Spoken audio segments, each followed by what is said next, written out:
Hello everyone. Welcome to UPSC memory meetings. నిన్న మనం ఎక్కడి వరకు డిస్కస్ చేసుకున్నామండి? మనం ఫైనాన్స్ కమిషన్ ప్లానింగ్ కమిషన్స్ వరకు డిస్కస్ చేసుకున్నాం కదా. సో ఇవాళ టాపిక్ వచ్చేసి మనకి ఫైనాన్స్ కమిషన్, ప్లానింగ్ కమిషన్ తర్వాత నీతి ఆయోగ్. ఓకే. సో 2014లో NDA government okay national planning commission replace చేసి నీతి ఆయోగ్ని తీసుకొచ్చింది. Okay. NITI Aayog full form ఏంటి? ఎన్ఐటిఐ. నీటి అంటే national institute for transforming India. Okay. NITI Aayog full form ఏంటి? National institute for transforming India. Okay. So NITI Aayog full form ఎంతమంది తెలుసు? అండ్ ఇది ఎప్పుడు వచ్చింది? మనం ఎప్పటి నుంచో న్యూస్లో వింటున్నాం, నీతి ఆయోగ్ ఇచ్చేసింది, నీతి ఆయోగ్ వచ్చేసింది, రైట్? పెద్ద పెద్ద ప్రాజెక్ట్స్ కానీ లైక్ లేకపోతే కొత్త కొత్త పాలసీస్ ఇంప్లిమెంటేషన్ కానీ, సో ఇవన్నీ నీతి ఆయోగ్ చేస్తుంది కదా మనకి. So NITI Aayog it's a body. Okay. అది సో ఫర్ ఎగ్జాంపుల్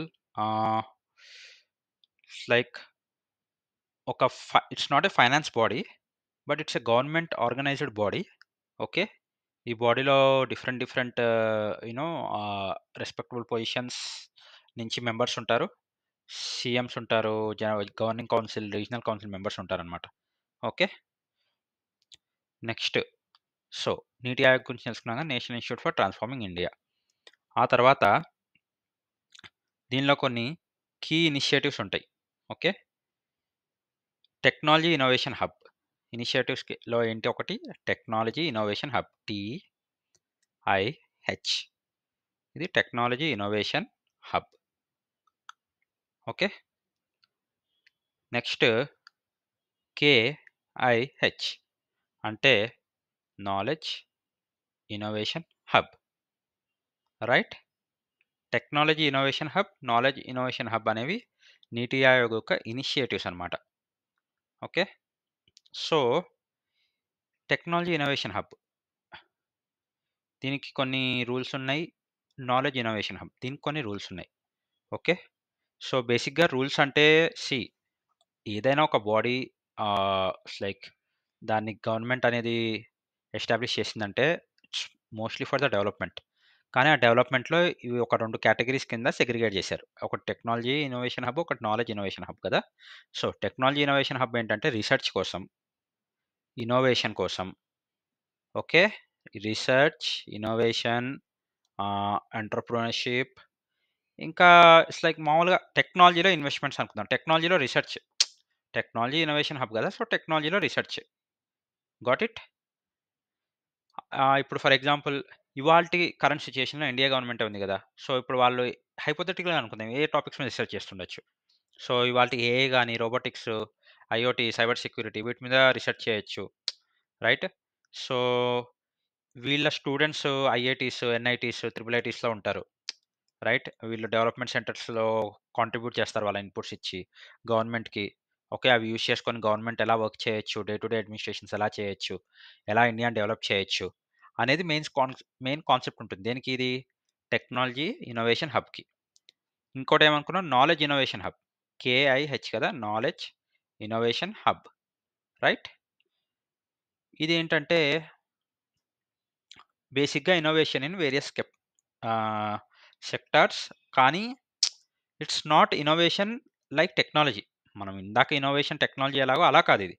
ఇదేంటంటే స్కిల్ డెవలప్‌మెంట్, ఎడ్యుకేషను, పాలిసీస్ ఎలా బెటర్ పాలిసీస్ తీసుకురావాలి, అర్బనైజేషన్ ఎలా ఉండాలి. సో బేసిక్‌గా ఇదేంటంటే నాలెడ్జ్ ఇన్నోవేషన్ హబ్ అంటే ఏంటంటే బేసిక్‌గా అకాడమీ, ఇండస్ట్రీస్, పాలిసీ మేకర్స్ మధ్యలో బ్రిడ్జ్ అనమాట. Academies are meant for research. Okay. Industries are meant for manufacturing and producing. Policy makers are meant for to make a policies కదా. So research, business and policy ఈ ముగ్గురు మధ్య బ్రిడ్జ్‌గా add చేసేదేమో knowledge innovation hub, right? And ఒకవేళ బ్రిడ్జ్‌గా add చేస్తుంది knowledge innovation hub. ఈ మనకి ఇందాక చూసిన టెక్నాలజీ ఇన్నోవేషన్ హబ్ ఏమో కొలాబరేట్ అవుతుంది. ఇప్పుడు ఫర్ ఎగ్జాంపుల్ నీతి ఆయోగ్ అనే ఒక ఇన్‌స్టిట్యూట్ తీసుకున్నామనుకోండి. National institute for transforming India. ఒక బాడీ, ఒక గవర్నింగ్ బాడీ. ఓకే. లేదా ఒక రిసర్చ్ బేస్డ్ బాడీ అనుకుందాం అది. Established by government of India. So, technology వీళ్ళేం చేస్తారంటే టెక్నాలజీ ఇన్నోవేషన్ హబ్ వాళ్ళు కొలాబరేట్, కొలాబరేట్ అవుతారు. ఎవరితో కొలాబరేట్ అవుతారు? They join the hands or collaborate with IITs, triple ITs, IIMs వాళ్ళతో ఈ లేటెస్ట్ టెక్నాలజీస్‌ని డే టు డే అడ్మినిస్ట్రేషన్ ఎలా చేయాలి. కేఐహెచ్ ఏం చేస్తారు? Okay. They act as a bridge. ఈ సో అండ్ సో అకాడమిక్స్ వాళ్ళకి, ఓకే. ఈ పాలిసీ మేకర్స్‌కి అండ్ ఈ ఇండస్ట్రియలిస్ట్‌కి ఒక బ్రిడ్జ్‌లా యాక్ట్ చేస్తారు. ఇది డెవలప్‌మెంట్ పర్పసే, అది డెవలప్‌మెంట్ పర్పసే. సో, బేసిక్‌గా ఇంకా సింపుల్ టర్మ్స్‌లో అనుకోవాలంటే టీఐహెచ్ అంటే టెక్నాలజీ. కేఐహెచ్ అంటేనేమో మేనేజ్మెంట్. ఓకే. మనకు మామూలుగా ఎంబీఏ, బీటెక్ అంటాం గదా! అట్లాగే ఎంబీఏ, ఎంటెక్ లాగా MBA is for master of business administration, M Tech is for master of technology. అలాగే టీఐహెచ్ వచ్చేసి టెక్నాలజీ రిలేటెడ్. కేఐహెచ్ వచ్చేసి మేనేజ్మెంట్ రిలేటెడ్. ఓకే. వీళ్ళేమో బ్రిడ్జ్‌లా యాక్ట్ చేస్తారు అందరి మధ్య. వీళ్ళేమో కొలాబరేట్ అయ్యి ఇన్నోవేటివ్ ఐడియాస్ స్టార్ట్ చేస్తారు. Got it? సో, ఇక్కడి వరకు క్లారిటీ వచ్చింది గదా!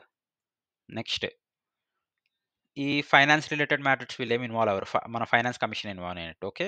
They won't involve in any of the finance related matters. They are only into development, administration, policy making. అంతే కాకుండా ఓన్లీ అడ్వైజెసే ఇవ్వగలరు. వాళ్ళు ఏమీ స్టార్ట్ చేయడానికి స్కోప్ లేదు. రిసర్చ్ చేయండి, అడ్వైస్ ఇవ్వండి. రిసర్చ్ చేయండి, అడ్వైస్ ఇవ్వండి. Got it? Next structure of నీతి ఆయోగ్. ఏంటి చైర్‌పర్సన్ వచ్చేసి దీనికి ప్రైమ్ మినిస్టర్ ఉంటారు. దానికొక గవర్నింగ్ కౌన్సిల్ ఉంటుంది. చెప్పా గదా! ప్రెస్టీజియస్ పర్సన్స్ ఉంటారు ఇందాక అని. CMs, governor of union territories ఉంటారు. రీజనల్ కౌన్సిల్స్‌లో ఎవరుంటారు? State issues for multiple states. Okay. So, ఈ ఎవ్రీ ఒక స్టేట్‌కి ఒక రీజనల్ కౌన్సిల్ ఉంటుంది. ఓకే. దానికి ఆహ్, స్ స్టేట్ డిసైడ్ చేస్తుంది ఎవరుంటారని. స్టేట్ అంటే పాలిటీ చదువుకున్న వాళ్ళందరికీ తెలుసుగా స్టేట్ డిసైడ్ చేస్తుంది. స్టేట్ అంటే ఇట్స్ గవర్నమెంట్ అనుకోండి పోనీ యాస్ ఆఫ్ నౌ అయితే representative of state. Okay. Next దీనిలో గూడా టెన్యూర్ ఉంటుంది. Okay. And it is regional councils బేసిక్‌గా టెన్యూర్ ఉంటుంది. It is headed by CM. Okay. ఇది ఆర్‌జీ అంటే రీజనల్ కౌన్సిల్. ఇంకో టెన్యూర్ ఉంటుంది. దీన్ని హెడెడ్ బై సీఎం. ఆహ్, కౌన్సిల్ ఆఫ్ మినిస్టర్స్ కూడా ఉంటారు దీనిలో. సెంట్రల్ వాళ్ళు. Next secretaries and state ministers ఉంటారు దీనిలో. డెడికేటెడ్ సపోర్ట్ సెల్ ఉంటుంది. ఏ డొమైన్‌కి ఆ ఎక్స్‌పర్ట్స్ కూడా ఉంటారు దీనిలో. ఓకే. సో, రీజనల్ గవర్నింగ్ కౌన్సిల్‌లో ఎవరెవరు ఉంటారు? Headed by CM. ఒక టెన్యూర్ ఉంటుంది. ఓకే. కౌన్సిల్ ఆఫ్ మినిస్టర్స్ ఉంటారు సెంట్రల్ లెవెల్ నుంచి. సెక్రటరీస్ ఉంటారు. స్టేట్ మినిస్టర్స్ ఉంటారు. డెడికేటెడ్ సపోర్ట్ సెల్ ఉంది వీళ్ళకి. ఓకే. నీతి ఆయోగ్‌కి. అండ్ ఏదైతే డొమైన్ మీద వాళ్ళు రిసర్చ్ చేస్తున్నారో ఆ డొమైన్ ఎక్స్‌పర్ట్ కూడా ఉంటారు. Got it? ఆహ్, నెక్స్ట్ ఇక్కడ వరకు క్లారిటీ వచ్చింది కదా! So, coming to the next page. Next page వచ్చేసి నీతి ఆయోగ్ విజన్. దీని విజన్ ఏంటి నీతి ఆయోగ్‌దంటే increase the GDP 2 folds. So, జీడీపీని రెండింతలు పెంచడం. 2,00,000 increase in the per capita in GDP. జీడీపీలో పర్ క్యాపిటా 2,00,000 ఇంక్రీజ్ చేయడం. అంటే ఏంటి పర్ క్యాపిటా అంటే income of an individual. Okay. Average income, not income. Average income of an individual per annum. Okay. Average income of individual per annum. Okay. So, 2,00,000 increase in per capita in GDP అంటే GDP మన జీడీపీలో manufacturing చేసేవాళ్ళు గాని, produce చేసేవాళ్ళు గాని, services provide చేసేవాళ్ళు గాని, దానిలో individuals per capita అనేది 2,00,000 ఇంక్రీజ్ చేయడం. Okay. Facilities like toilet, power and digital transformations. Digital అని పెట్టండి. డిజిటల్ ట్రాన్స్‌ఫర్మేషన్స్ లాంటివి ఇంప్రూవ్ చేయడం. Okay. Next positives of NITI Aayog. Okay. Positives ఏంటి? Cooperative federalism. కోఆపరేటివ్ అంటే కోఆపరేటివ్‌గా ఉండడం. ఫెడరలిజం అంటే ఏంటిదో తెలుసుగా? ఫెడరలిజం అంటే సెంటర్ ఇంకా స్టేట్ రిలేషన్స్. ఫెడరలిజం అంటే సెంటర్ ఇంకా స్టేట్ రిలేషన్స్‌ని బిల్డ్ చేయడం ఫెడరలిజం. Got it? సో, ఇప్పుడు ఫర్ ఎగ్జాంపుల్ మనకి ఆహ్, తెలుసు కదా! గవర్నమెంట్ మామూలుగా పవర్ డివైడ్ అవుతుంది మనకి. మీకు పాలిటీలో వస్తుంది ఇదంతా. గవర్నమెంట్ పవర్ డివైడ్ అవుతుంది. ఎక్కడికి? నేషనల్ అండ్ స్టేట్ లెవెల్‌లో. రైట్? సో, ఈ రో ఈ సెంట్రల్ ఇంకా స్టేట్ గవర్నమెంట్స్‌కి వాళ్ళ వాళ్ళ రెస్పెక్టివ్ ఏరియాస్ మీద అటానమీ అంటే అథారిటీ ఉంటుంది ఫుల్‌గా. సో, ఆ పవర్స్ అనేవి ఏంటి అని చెప్పి కాన్స్టిట్యూషన్‌లో ఆల్రెడీ డిస్ట్రిబ్యూట్ చేసుంటాయి. మనకు పాలిటీ చదువుకున్న వాళ్ళందరికీ తెలుస్తుంది. రైట్? ఆ రిటర్న్ ఎవరికి ఎంతెంత స్కోప్ ఉంది ఆ స్టేట్ మీద, ఆ ఏరియా మీద అని చెప్పి కాన్స్టిట్యూషన్‌లో క్లియర్‌గా రిటర్న్ చేసుంటుంది. డిఫరెన్షియేట్ చేసుంటుంది. ఓకే. కాన్‌ఫ్లిక్ట్స్ ఏమన్నా వస్తే డిఫరెంట్ లెవెల్స్‌లో, డిఫరెంట్ మెకానిజమ్స్‌లో రిజాల్వ్ అవుతూ ఉంటాయి అవి. సో, బేసిక్‌గా అది. సో, కోఆపరేటివ్ ఫెడరలిజం అంటే ఏంటి? ఫెడరలిజం అంటే సెంటర్, స్టేట్ వాళ్ళు వాళ్ళ డిఫరెంట్ డిఫరెంట్ రు యూ నో అథారిటీస్ ఉన్న ఏరియాస్‌ని ఇచ్చేయడం, డెవలప్ చేసుకోవడం. కోఆపరేటివ్ ఫెడరలిజం అంటే centre and state relations so, centre ఇంకా స్టేట్ కలిసి వర్క్ జేయడం అనుకుందాం. ఓకే. సింపుల్‌గా అనుకో. కాంప్లికేట్ చేసుకోకండి. సెంటర్ అండ్ స్టేట్ కలిసి వర్క్ చేయడం. రైట్. మీకు ఫెడరలిజము ఇవన్నీ మీకు పాలిటీలో వస్తాయి. So, 'Yantradoot' farm machine rent scheme గూడా నీతి ఆయోగ్ తీసుకొచ్చింది. అగ్రికల్చర్ మార్కెటింగ్ ఇండెక్స్ కూడా నీతి ఆయోగ్ తీసుకొచ్చింది. ఓకే. 'యంత్రదూత్' అంటే ఇట్స్ ఎ ఫార్మింగ్ మెషిన్ అంట. మీరు కావాలంటే గూగుల్‌లో ఇమేజెస్ చెక్ చేయండి. అండ్ అగ్రి మార్కెటింగ్ ఇండెక్స్ అంటే అగ్రికల్చర్ నార్మల్‌గా ఇప్పుడు అగ్రికల్చర్ సెక్టార్‌లో ఏమన్నా డెవలప్‌మెంట్స్, చేంజెస్ తీసుకురావడం అనమాట. ఓకే. ఒక ఫార్మర్స్ ఫ్రెండ్లీగా ఒక ఇండెక్స్ తీసుకురావడం. ఓకే. అంటే ఇండియన్ స్టేట్స్ ఇంకా యూనియన్ టెరిటరీస్ వాళ్ళ అగ్రికల్చరల్ ఏరియాస్ ర్యాంక్స్ గాని, వాళ్ళ మార్కెటింగ్ రిఫార్మ్స్ గాని, ఓకే.